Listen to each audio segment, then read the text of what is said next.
ang i-discuss natin ngayon ay self-mastery. Kasi 'di ba, kaya ako shinare yung no self na principle, tsaka yung pwede mong paniwalaan lahat ng gusto mong paniwalaan. Pwede mong gawin lahat ng gusto mong gawin, pero hindi lahat makakabuti sa'yo. Tsaka, lahat tayo ay mamamatay, walang permanente, people come and go, sitwasyon hindi laging permanent, 'di ba? Kahit yung reality hindi rin siya fixed, 'di ba? Nagbabago rin 'yan, depende sa desisyon mo, tsaka sa perception mo. Kasi nga yung realidad nga ay subjective. So lahat yung mga shinare ko, kaya ako shinare yan, tsaka yung walang time at space, yung marami nagdidiskusyon, 'di ba? Kasi mind-boggling sa kanila yan. So kaya ako shinare yan para kahit anong sitwasyon, kahit anong mangyari sa'yo, kahit anong environment ka pa mapunta, kahit yumaman ka, maging mahirap ka, or nawalan ka ng pera, nawalan ka ng mga mahal sa buhay, is kalmado ka pa rin. Hindi mo naman talaga sinosuppress yung emosyon eh. Merong iba kasi nagpapanggap na kalmado, 'di ba? Dito kasi self-mastery, ibig sabihin may emosyon ka pa rin pero inoobserbahan mo siya. Tapos kaya mo siyang kontrolin. 'Di ba? Actually hindi mo siya kokontrolin, hayaan mo lang siyang dumaan. Para ka lang nanonood.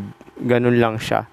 Tapos kung merong mga sumisigaw sa'yo, 'di ba?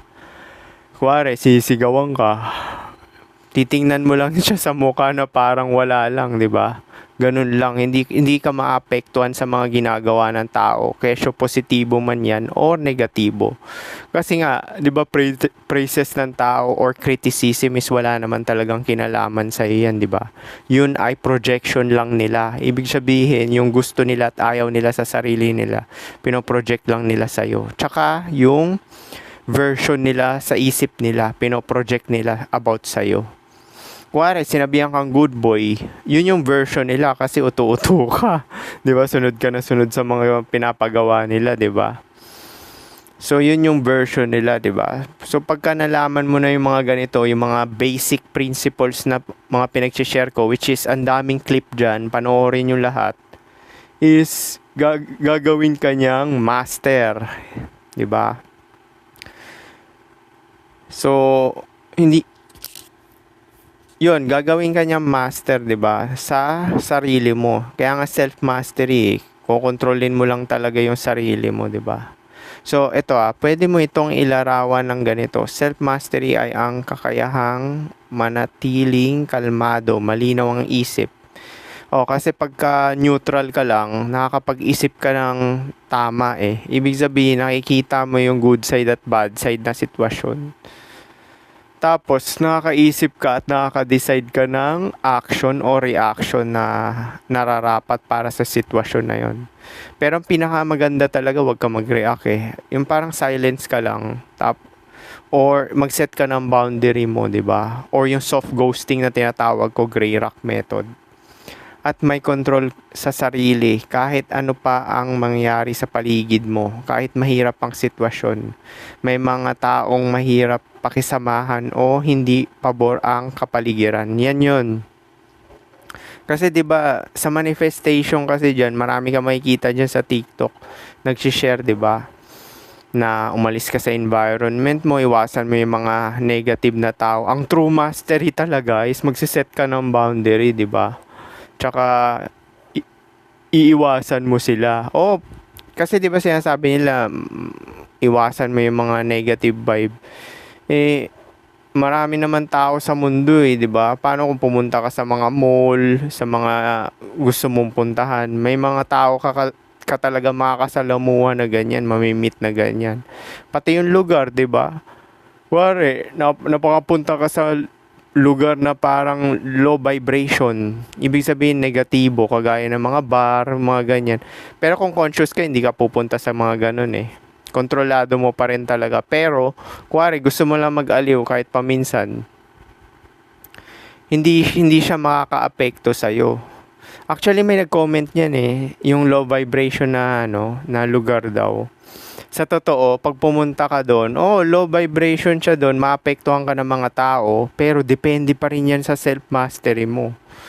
Kaya nga sinasabi ko, kung high vibration ka at peace ka na tao, ibig sabihin, yun yung high vibration para sa akin peace. Positive energy, always creating elevation or kapayapaan. Ibig sabihin, nasa neutral ka, infinity. Siyempre, pag infinity, kaya bang talunin ng positive tsaka negative yung infinity? Hindi, di ba? Nasa zero state ka.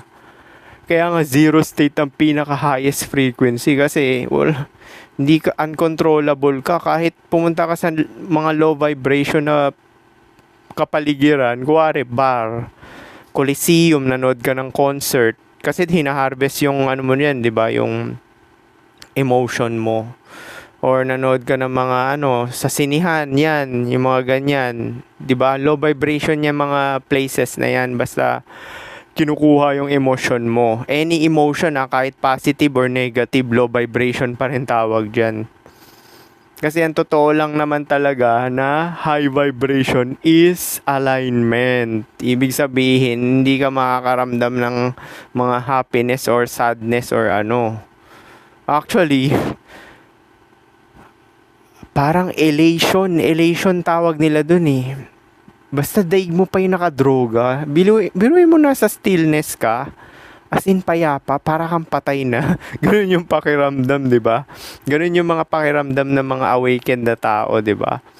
So parang patay ka na, di ba? Tsaka kaya makikita poker face sila kasi nga, yun nga kalmado yung kalooban nila, magre-reflect sa mukha nila yan. Kaya nga makikita mo, di ba, pag nagpo-push up ako parang robot, di ba? Tsaka yung mata ko parang ganun lang. Pero pag natuwa ako, tumatawa rin naman ako sa mga video ko Makikita mo na genuine talaga, di ba? Hindi yung fake na smile, fake na tawa, ganun. Kasi nga, ikaw may control, di ba? Gusto mo sumaya. Ibig sabihin, control mo yung emotion mo, hindi yung external nagpapasaya sa'yo. Di ba nga, tumatawa nga ako na mag-isa, di ba? Kasi kontrolado ko, di ba? Hindi yung dahil lang na, kuwari, bigyan ka ng pera dyan, sinabihan ka ng pogi, uto-uto ka, di ba? Controllable ka, hindi ka master. Pagka natuwa ka, 'di ba, kunwari yumaman ka, natuwa ka, hindi mo deserve 'yon, 'di ba? Sinabi ko 'yun sa last video ko kasi nga ang taong siya na, ibig sabihin, ang taong siya na walang dapat patunayan, 'di ba? Kung ikaw na talaga yung ine-embody mo is hindi ka makakaramdam ng sadness or happiness. Kapayapaan lang mararamdaman mo kasi nga ikaw nga 'yun, 'di ba? Ikaw ang source So kung ikaw ang source, kuwari mayaman ka dahil sa kagalingan mo, tingin mo ba may impress ka ng money? Matutuwa ka sa pera? Hindi, 'di ba? Satisfied ka sa pera kasi ginagamit mo lang siya pang survival, pero matutuwa ka ba doon? 'Di ba expected mo na 'yon dahil ang galing mo, 'di ba? Kasi ikaw na yun So kung natutuwa ka dahil sa pera, hindi mo deserve yan. Ibig sabihin, nakokontrol ka pa rin ng pera dahil napapatawa ka niya di ba? Uto-uto ka pa rin, di ba? Kuwari, nawalan ka ng pera, nalungkot ka, pwede, buhay ka pa naman take note buhay ka pa naman, pwede ka pa rin naman kumilos, di ba? So ang mangyayari niyan, uto-uto ka pa rin, di ba? So, kaya nga sinasabi, 'di ba, yung last na clip ko diyan, sinabi ko, yung positivity ang hindi highest frequency kundi alignment or peace, kapayapaan. Hindi ibig sabihin na wala ka ng nararamdamang emosyon. Ibig sabihin hindi ka agad dinadala ng galit, takot, inggit o stress sa mga desisyon gagawin mo. Kasi nga, ikaw na may control ng emosyon mo. Kung gusto mong tumawa, kagagawan mo. Kaya nga, happiness is a choice, di ba? Di ba?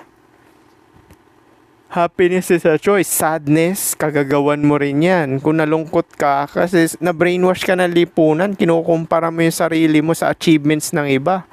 Di ba yung external happiness is programming yan? Eh yan yung dinikta ng lipunan na successful ka lang. Kasi sa lipunan, fix ang definition ng success. Sa akin, sinasabi ko, self-satisfaction or fulfillment. Tsaka nakuha mo yung gusto mo sa terms mo. Yun yung success. So, subjective siya. Kahit yung mga pulubi dyan, kung masaya sila sa pagiging pulubi, di ba? Success na rin yun. Hindi yan basihan na, successful ka, naka-reproduce ka. Successful ka, marami kang pera. Successful pa, pagka yung trabaho mo ganito, dilisensyado. Successful ka pagka may Lamborghini ka. Yan yung tinatawag na hustle culture, di ba? Yan yung mga pinapakalat dyan. Kaya nga sinasabi ko, hayaan mo sila. Kung ikaw master, papanoorin mo lang, wala naman itong kinalaman sa akin. Next. Actually, hindi mo na nga sila papanoorin yan. Kasi wala naman silang kinalaman sa sarili mo eh. Kuwari, yung mga mayayaman na nakikita mo dyan or mga mahihirap na nagfe-flex-flex dyan, kung wala namang kinalaman sa sarili mo yan, nakikita mo, parang wala kang mararamdaman, di ba? Sabihin mo, next, hindi ko na to papanoorin, hindi ko naman nakikita yung sarili ko dito eh, di ba? So, ganun yun. Hindi, self-mastery is remaining centered. Yan yun, di ba? Nasa zero state ka and aligned regardless of people, circumstances, or environment. Eh, sa mga pinapakalat na yan? Sinasabi nila is magpataas ka raw ng vibration. Ibig sabihin positivity. Well, hindi natin inaano yan kasi suffering ang suffering ang idudulot niyan, 'di ba? Yung chasing happiness external. Kung yung happiness mo, choice mo, pinili mo, ibig sabihin kalooban na. Kaya nga yung confident din, hindi yan base sa practice eh. Pinili mo maging confident.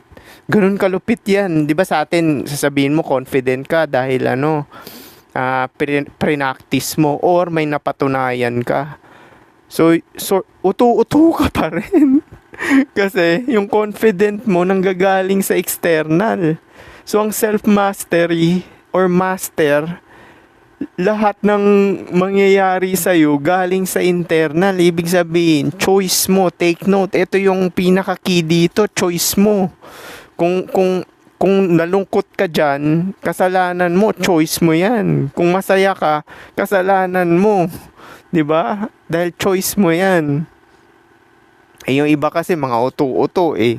Biruin mo naman na brainwash ng lipunan. Ito yung success, siya naman na down. Uto-uto talaga na down. Oh, yung kapitbahay niya nagkaroon ng pamilya at anak. Tapos siya kinukumpara niya sarili niya na down na naman. Single ka, sasabihin, sinishame ka sa trabaho kasi nararanasan ko 'yan eh. Naiinggit sila eh. So sasabihin, ba't ka ba nagmamadali parati? Eh wala ka namang pamilya at anak. Sa isip-isip ko, nako, yung self-relationship kong nag-aantay. Yung relasyon ko sa sarili ko, yun yung time na, tawag doon, me time, di ba? Me time. Mga palatandaan ng self-mastery, hindi madaling matrigger ng opinion ng iba. Oo, kasi wala namang kinalaman sa iyo yan. Actually, kahit murahin ka pa eh. Pero ito sinasabi ko sa inyo, wag lang physical. Kasi sa physical, pwede ka mabaldado, masaksak, or kung ano-ano, di ba?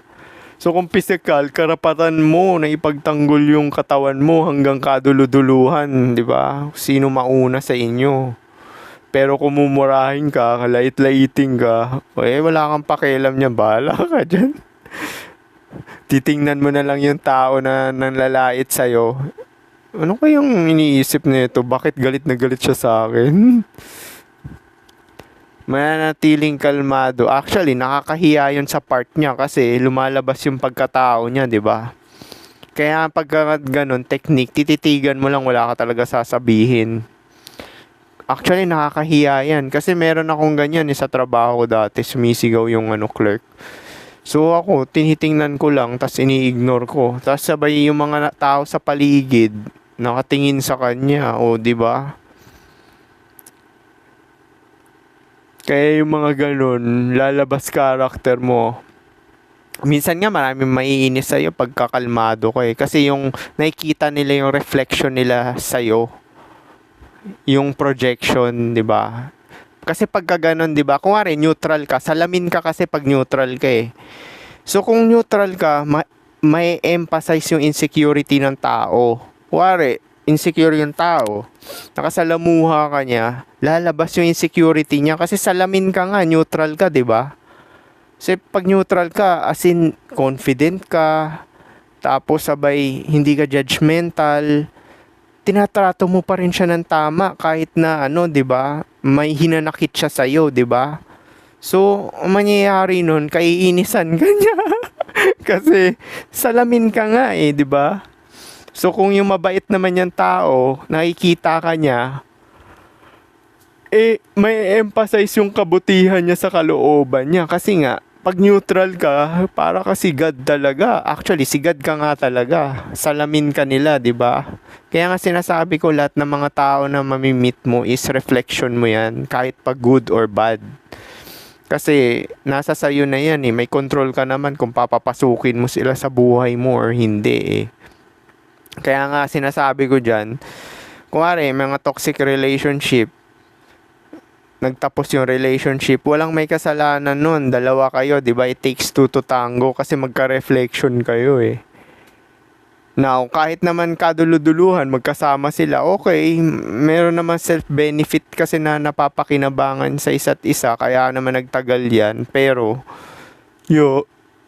magtatapos at magtatapos pa rin. Actually, hindi mo nga dapat tingnan as, na yung breakup as negative eh. Tingnan mo siya as parang course of nature, parang ganun. Kasi ganun ko siya tinitingnan eh. Kunwari, may mga kaibigan ka dyan, nakalakihan mo na, di ba? May pamilya at anak na sila, tapos iba-iba na kayo ng path sa buhay. Or, yung mga karelasyon mo dati, mga naging exes mo, course of nature tawag doon. Walang may kasalanan nun. Kasi nga, nagbabago tayo eh.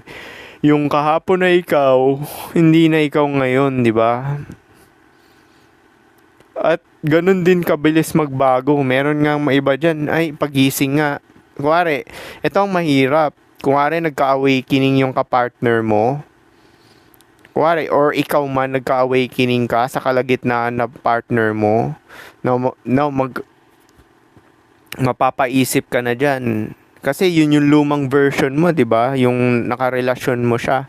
Paano kung nagka-awakening ka? Syempre, parang gusto mo niyan kapayapaan na, 'di ba? So mangyayari niyan, magkakarambol din 'yan. Matatapos at matatapos rin 'yan. Kasi nga ang mga tao, 'di ba? Individual kasi tayo, single individual na nasa program ng survival. So dahil nga nasa program tayo ng survival is, ang course of nature talaga is magkakahiwalay at magkakahiwalay din talaga. Pero, hindi ka malungkot or masaya. Tanggap mo lang talaga siya kasi course of nature. Actually, nagpapasalamat ka pa kasi may natutunan ka sa kanya at na-experience mo siya, di ba? Yun yung mahalaga doon, na experience mo siya, yung karelasyon mo, kaya kaibigan mo yan, parents mo, or girlfriend, boyfriend mo. Kasi nga, di ba sinasabi, lahat daw replaceable. Well, yung experience sa isang tao, kasi lalo na kung bata pa kayo hanggang tumanda, kunwari, 10 years kayo magkarelasyon, yung experience nun, nasa yun na yun eh, di ba? Nasa memory mo na. Pwede mo naman siyang palitan din ng bago, maghanap ka ng bago, 'di ba? Kung wari nagtapos na 'yung relasyon, tanggapin mo na lang. Mag-experience ka na lang din ng bago. Pero yung experience na 'yon, hindi mo papalitan kasi 1:1 eh. Bawat tao is 1:1 eh. May uniqueness tayo eh. So ito, hindi madaling matrigger ng opinion ng iba, manatiling kalmado sa gitna ng kaguluhan. Ito yung sinasabi natin. Kahit may magulo yung paligid, may nagsisigawan dyan, hindi ka naapektuhan. Hindi ka maiirita, di ba? Actually, sinadya ko yan. Alam mo, gumagawa ako sa mall ng ganito. Itong mga 30 minutes na podcast ng ganito. Kahit may nagsasalita sa paligid ko, naririnig nyo. Alam mo yung last. Yan last. Bago to. May nagwa-washing machine, di ba, maingay? Yun. Yun ang patunay, di ba? Ang lakas, di ba? Tapos kinausap ko pa siya. Ganun ako ka-present na tao. Biruin mo, gumagawa ako ng podcast, tapos yung presence ko, nakita ko siya na maglalagay na ng coin dun sa washing machine. So sinabi ko, sira na kasi yung washing machine eh. So yung dryer pala. So sinabi ko, hindi mo na kailangan maglaglag ng pera dyan, i-push mo na lang para gumana. So biruin mo, kalagitnaan ng podcast tapos nag-ingay pa yung dryer. Maingay kasi yan, di ba? Ang lakas. Pero natapos ko yun. Actually, tuloy-tuloy pa nga eh. Naging deep pa nga yung usapan eh. Ganun kasi yun, pag may presence of mind ka, hindi ka maapekto ng mga ingay dyan, mga dumadaan, circumstances. Actually, kahit makalat pa nga yung lugar mo eh. Nasa sayo yan. Yun yung tinatawag nating self-control. Pero minsan din, depende rin kasi to eh. Minsan din, hindi ko rin nagagawa yung ganon pag kulang ako sa tulog. Yun kasi yun eh. Kaya nga shinare ko sa inyo yung nervous system. Actually, panoorin nyo yun. Calibration kasi yun eh. Magtre-training, magbubuhat ka kasi ilalagay mo sa pressure yung katawan mo. Kasi yung katawan mo may memory at brain din yan eh. 'Di ba kasi cells natin may brain yan, may program din yan. So kailangan mo talaga siyang ilagay din sa pressure. Tapos yung yung mag-a-approach ka or kakain ka sa sinehan mag-isa. Basta yung mga nakakatakot sa'yo, sa utak mo lang, yung mga limiting beliefs, gagawin mo siya ng paulit-ulit. Tawag dun sa psychology, desensitization. Tsaka ano pa ba? Tulog, unprocessed food. Tsaka yung mga clip ko, panoorin nyo kasi basic yun eh. Na pampalawak ng kamalayan, na walang permanente sa buhay, first impression last. Kasi pag yung mga basic na principle na ganyan, nalaman mo, well, mapagpalaya siya. Biruin mo, nalungkot ka. Hindi naman permanent na malungkot ka eh, di ba? Ano ka, baliw? Happiness, 'di ba? Hindi naman laging happy ka eh. Ano ka, baliw, 'di ba? O yung katayuan mo, kuwari, nag-short ka sa budget, hindi naman permanente 'yan, 'di ba? Pwede mo naman baguhin 'yan. Matatapos lang 'yan pagka game over na buhay mo, 'di ba? Kaya nga all defeats are psychological. Isa rin 'yun, shinare ko rin 'yun. Nakita ko 'yun sa clip eh. Shinare ko na lang din sa inyo. So yun yung mga lahat ng clip ko dyan. Pati nga yung time at space ay illusion. Shinare ko na rin dyan. No self din. Ikaw rin si God. Actually, ito nga lang. Malaman mo na ikaw si God. Yung no self. Kaya nga yun yung kauna-unahang kong drinap eh. Kasi yun yung pinaka-importante talaga yung no self. Grabe na info yun. Kasi biruin mo, hindi pala ako yung katawan ko, hindi pala ako yung pangalan ko, hindi pala ako yung profession ko. So, sino ako? Si God, malamang.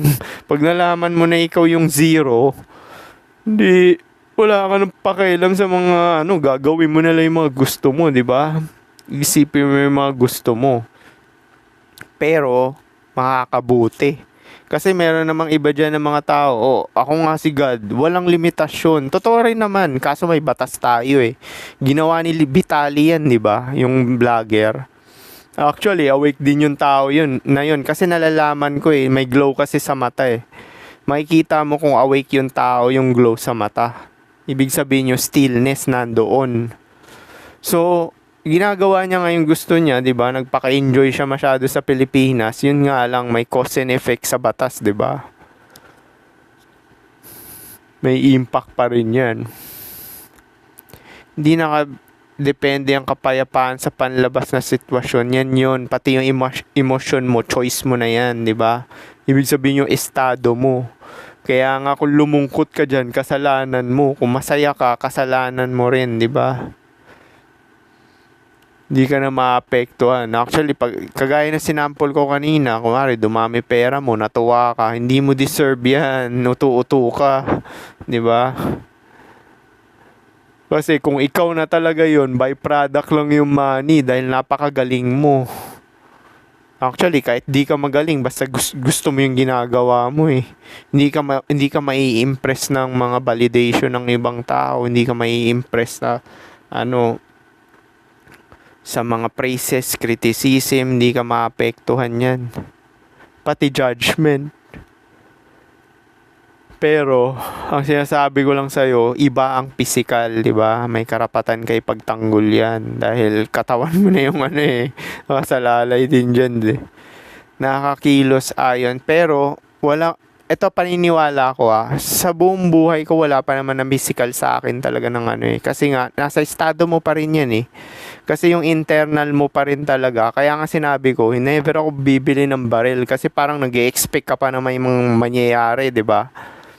So, sa akin, never ako naka-experience na may ng physical sa akin. Kasi nga, binura ko yan sa kaloob-looban ko na hindi na walang mangyayari. Lahat ng ano, nasa zero, 'di ba? So, kung 'di ba yung mga sinasabi nila aksidente na tamaan ng ligaw na bala, inattract nila yon sa kalooban nila kasi nga subjective reality. Itong malupit, 'di ba? Subjective reality.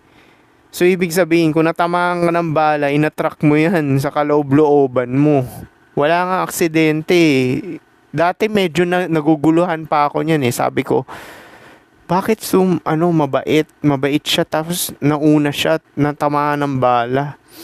So, sa isip-isip ko, bigla natuklasan ko itong mga ganito, subjective reality, boom! Wala palang aksidente. Kalooban mo pala yung may kagagawan nun, di ba? Kasi nga, subjective yung reality. Now, ganun kalupit yun, di ba? Kaya nga sinasabi ko sa inyo, never ako bibili ng baril dahil nag-expect ka pa di ba? Pati sa mga source player, hindi rin mangyayari yan. Kasi nga, kung kalmado ka, ikaw na may control. Actually, kahit kamatayan mo, ikaw na may control eh. Once na rin naging awake ka, ikaw na may control. Kahit yung death mo, ikaw na may control niyan. Nakakakilos ayon sa sariling values at layunin. Kasi yung binavalue mo, ano ba yung binavalue mo sa sarili mo? Honesty, kindness, compassion.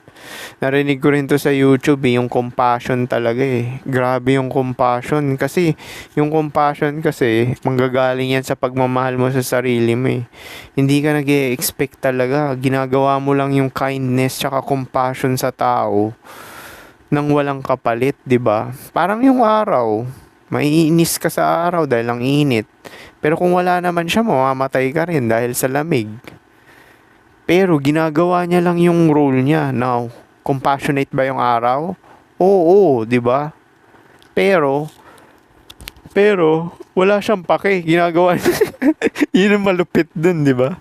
Magnanimous si araw, 'di ba? Parang now, yun yung estado ng self-mastery na sinasabi ko. Pag in-alignment ka kay God, wala kang validation, 'di ba? Hindi ka mamumove ng validation, wala kang expectation din. Kesyo mag-reciprocate yung tao o hindi, wala kang pake dahil wala namang kinalaman sa iyo yan Ginagawa mo lang yung tama para sa sayo, 'di ba? Kuwari, papakabait ako dahil tama to, dahil para sa akin kasi mahal ko sarili ko, 'di ba? Kaya nga yung mga judgmental, yung mga nagmumura, tas nananakit ng ibang tao, hate nila sarili nila. 'Di ba? Kung mahal mo sarili mo, hindi mo magagawa sa ibang tao 'yun. Ba't mumumurahin yung tao, 'di ba? Kahit pa nakagawa ng kasamaan 'yan, hindi mo mumurahin 'yan, 'di ba? Or sasaktan mo, 'di ba? Ba't mo sasaktan yung ibang tao kahit paano? Makikita mo na yung yung mga tao. Minsan nga, makikita nila yung reflection mo kagaya na sinample ko kanina. Magigising din sila magsusorry sila. Kasi naranasan ko yan. Kunwari, napakakalmado mong tao. Tapos, syempre, maiinis yung taong insecure. Alam mo yung insecure talaga, maiinis talaga sa iyo yun. Tapos sabay kung ano-ano sasabihin sa'yo, ikaw poker face, nakatingin ka lang ng ganun. Sabay mamaya, kakalma rin siya, magsusorry. Diba? So, ganun lang yun. Actually, wala ka na nga rin pakialam sa sorry niya. Kasi nga, hindi ka nga namumove ng diba? Yun ang malupit dun eh. Wala ka na rin pake sa sorry niya eh. Sige, okay na. Okay na. Wala naman kinalaman sa akin yan eh. Tutuloy mo na lang yung ginagawa mo. Tatrabaho ka na eh. O yun lang ba? Okay na. Kuwari sa babae naman. Di ba gusto ng mga babae, hindi sila ginajudge para lumabas yung totoo nilang talaga. Good side at bad side. Kaya yung babae, nagiging mapagmahal sa lalaking ganun, yung tanggap sila ng buong buo. So, ganun sila, kuwari, magtambak sila ng mga kung ano-ano sasabihin dyan ng mga past nila or kung ano pa. Wala kang pakialam dyan. So, minsan nga, sabi, ba't sinasabi to, di ba? Hindi ko naman to tinatanong. Ba't bigla niya sinasabi to? So, bigla ka maguguluhan, di ba? Kasi naging komportable nga siya sa'yo. Kasi gano'n naman tao, di ba? Hindi naman mag-share yung mga tao kung hindi nila nakikita yung yung reflection. Kasi nga, reflection ka nga pag neutral ka, di ba? Kasi nga, wala kang pakialam, di ba? Kahit nga yung sikreto nila, sabihin mo, mamaya, teka, hindi ko na maalala yung sikreto mo. Kaya ganun yun eh. Pag maano ka ng tao na para malimutin, ibig sabihin walang pake. Walang pake, nalilimutan na niya yung pinagsasabi mo. Now, hindi naman maganda rin yun pag super extreme Dapat balance lang. Gagamitin mo yung ganong strategy kapag aggressive yung tao, tsaka yung masyadong anong tawag dito? Hindi aggressive yung word eh. Basta yung ganon, yung parang hindi niya mahal sarili niya, parang ganon. Basta may isa pang word doon, nalimutan ko na. Yun na yun. Kayang tanggapin ang nangyayari ng hindi nawawala ang direksyon. Oo. Kuwari, mag-fail ka man sa isang parte yan ng action at decision eh. So, matatanggap mo siya ng madali, di ba? Kaya nga naniniwala ako eh, wala talagang aksidente, tsaka lahat tayo may value, di ba? So, yung mahirap, na sinasabi nila mahirap, wala naman talaga mahirap, label lang yan. May value rin sila. No, hindi naman dadami yung pera ng businessman kung wala namang mga magtatrabaho sa factory or mangutusan nila. 'Di ba? Interconnected kasi tayo eh. Label lang kasi yan eh, yung yaman, hirap, middle class. Label lang yung mga yan, 'di ba? Division sa utak. Pero lahat tayo konektado, lahat tayo nakikinabang sa isa't isa. Kapag nalaman nyo na yan, hindi ka na mainggit sa ibang tao. Bahala sila, 'di ba? Kahit pa i-flex nila yung money nila sa harap mo or yung looks nila, i-flex nila, di ba? Hindi ka mainggit. Or kung ano pang achievements dyan, di ba? Sa madaling salita, kapag kontrolado mo ang sarili mo, kaysa kontrolado ka ng sitwasyon, iyon ang self-mastery. Oo, kasama nga yung pag-control sa sa mararamdaman mo eh. Kaya nga sinasabi ko, happiness is a choice. Diba? Pero hindi yun yung pinaka-highest na frequency. Ang highest frequency ay peace. Positive energy, always creating elevation. So, in short, zero, infinity. So, paano? Yun lang. Peace.